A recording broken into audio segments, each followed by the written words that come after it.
Hola a todos, ¿cómo están? Espero que se encuentren muy bien. Continuando con las clases de lenguaje, el día de hoy desarrollaremos el tema la monografía. Apuntes, investigación, citas bibliográficas y aportes del tema son algunos aspectos que están dentro de la monografía. Pero, ¿qué es una monografía? La monografía es un documento expositivo explicativo que contiene un conjunto de datos debidamente organizados sobre un tema determinado y que han sido resultado de un proceso de investigación. La monografía es el primer acercamiento que tiene una persona a la investigación científica propiamente dicha. Es por eso que también toma el nombre de investigación monográfica alias monografía. La monografía se caracteriza porque el trabajo se realiza con conocimientos ya existentes, disponibles en libros, revistas, internet, entre otros. La tarea es buscar información y organizarla. Por eso constituye una preparación para realizar investigaciones en el ámbito universitario. Características que tiene una monografía. Las características de una monografía son las siguientes. Es expositiva, libre de comentarios personales y subjetivos. Desarrolla la habilidad para la búsqueda y organización de la información. Además, utiliza fuentes secundarias, conocimientos que ya existen en libros, revistas, etc. Estructura de la monografía. A continuación veremos cuáles son las partes que conforman una monografía y cómo se desarrolla cada una de estas. En primer lugar tenemos los preliminares. Son páginas previas al trabajo y dentro de estas están la portada o carátula, la dedicatoria, el resumen y el índice. Lo que va obligatoriamente en los preliminares es la portada y el índice. La dedicatoria y el resumen es opcional. Segunda parte, la introducción. Es una explicación del tema y el propósito de la monografía, con qué fin la estoy redactando.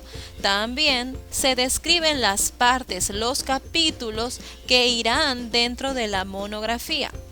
Tercera parte, el cuerpo o el desarrollo. Aquí se organiza el contenido de la monografía en capítulos y subcapítulos. Número 4, conclusiones.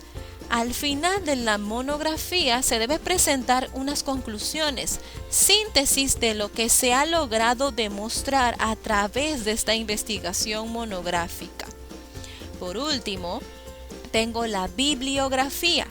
Es una relación de las obras consultadas. Para llevar a cabo esta investigación monográfica, he tenido que consultar diversas fuentes. No puedo enfocarme en una sola, en este caso el internet. No, debo de buscar diversas fuentes, sean libros, enciclopedias, artículos, páginas web. Debo de enriquecer la información que voy a presentar en mi monografía. Y estas fuentes que he utilizado deben ser registradas en la bibliografía. Son las fuentes de consulta en las cuales se han basado mi investigación. También están los anexos. Estos son opcionales. Si hay algo más que yo quiera acotar o mostrar con respecto al tema. Tipos de monografías. A ver, tenemos exactamente 3 tipos de monografías según el tema o contenido que se vaya a tratar. Primer tipo de monografía, la monografía de compilación, en la cual el autor analiza lo expuesto por otros autores sobre el mismo tema. Compila sus opiniones sobre un tema determinado y los analiza en toda su investigación. También está la monografía de investigación. En esta se aborda un tema nuevo o poco explorado, basándome en estudios previos. Y por último, la monografía de análisis de experiencias, donde se analizan experiencias propias, se sacan conclusiones, se comparan con otras visiones para dar como conclusión un aporte personal. Bien, A continuación les voy a mostrar unos cuantos ejemplos de cuál es el contenido exacto de una monografía. Veamos. A continuación les presento una monografía titulado Análisis e interpretación del cuento La gallina degollada de Horacio Quiroga. Según el título, solo con el título dice análisis e interpretación personal. ¿Qué tipo de monografía será? ¿Una monografía de compilación, de investigación o de análisis de experiencia? Es de análisis de experiencia porque es según el análisis que los autores de la monografía van a realizar. Esta monografía consta de la portada, como ven aquí está el nombre de la institución, está el título del tema, para qué curso va esta monografía y los autores de la misma, además del año presentado. Luego está el índice. Ojo que la dedicatoria y el resumen es completamente opcional. En el índice van todos los capítulos, los subcapítulos, los subtítulos, los temas, los subtemas, absolutamente todo. Básicamente el índice se redacta cuando ya tenemos todo el contenido de nuestra monografía. Esta monografía consta de una introducción, de un capítulo 1, capítulo 2 y un capítulo 3, para terminar con la conclusión con un anexo y la bibliografía, o sea, las fuentes de las herramientas que me han ayudado a interpretar y a analizar este cuento. Tengo la introducción. En la introducción se presenta cuál es el tema, por qué lo voy a desarrollar. Además, ¿cuál es el contenido que voy a tratar en todo este tema? Bien, siguiente. Por aquí tengo el capítulo 1 y empezamos con el contexto. 1.1 sobre el autor. Entonces yo divido mi tema y los subtemas dependiendo de la información que tenga. Así que es importante primero investigar, recopilar toda la información que pueda tener. En este caso, como es el análisis de un cuento, lo que se hizo es buscar las herramientas necesarias para analizar un cuento.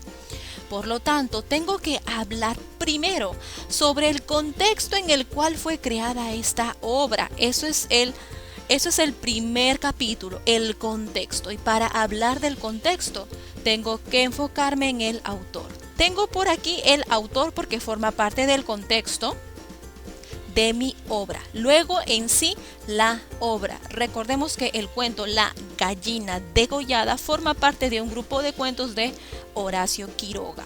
Después de ver lo que es la obra, paso al capítulo 2. Ya tengo aspectos sobre la biografía del autor y sobre la misma obra. Eso forma parte del contexto. Luego viene el capítulo 2, el análisis en sí. Para esto se empezó con un resumen sobre el cuento. Luego viene aquí las herramientas de análisis. En este caso, el profesor nos proporcionó un libro sobre interpretación literaria donde te brinda cuáles son las herramientas exactas para analizar una determinada obra. Por eso se toca aquí el pacto narrativo, quién es el autor real, quién es el autor implícito, quién es el autor implícito representado, quién es el lector real, y así se va haciendo un análisis de todo este cuento en el capítulo 2.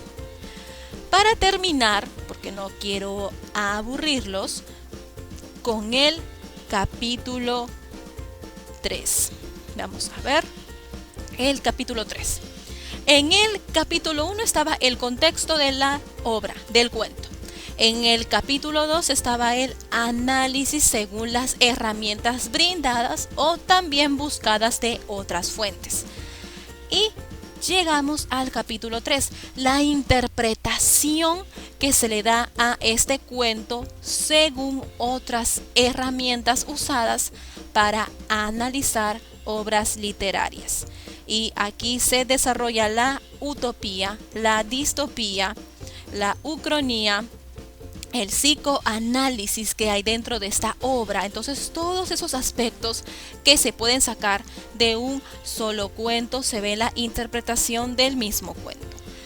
Finalmente llegamos a una conclusión, luego el anexo. ¿Qué puede ir en el anexo?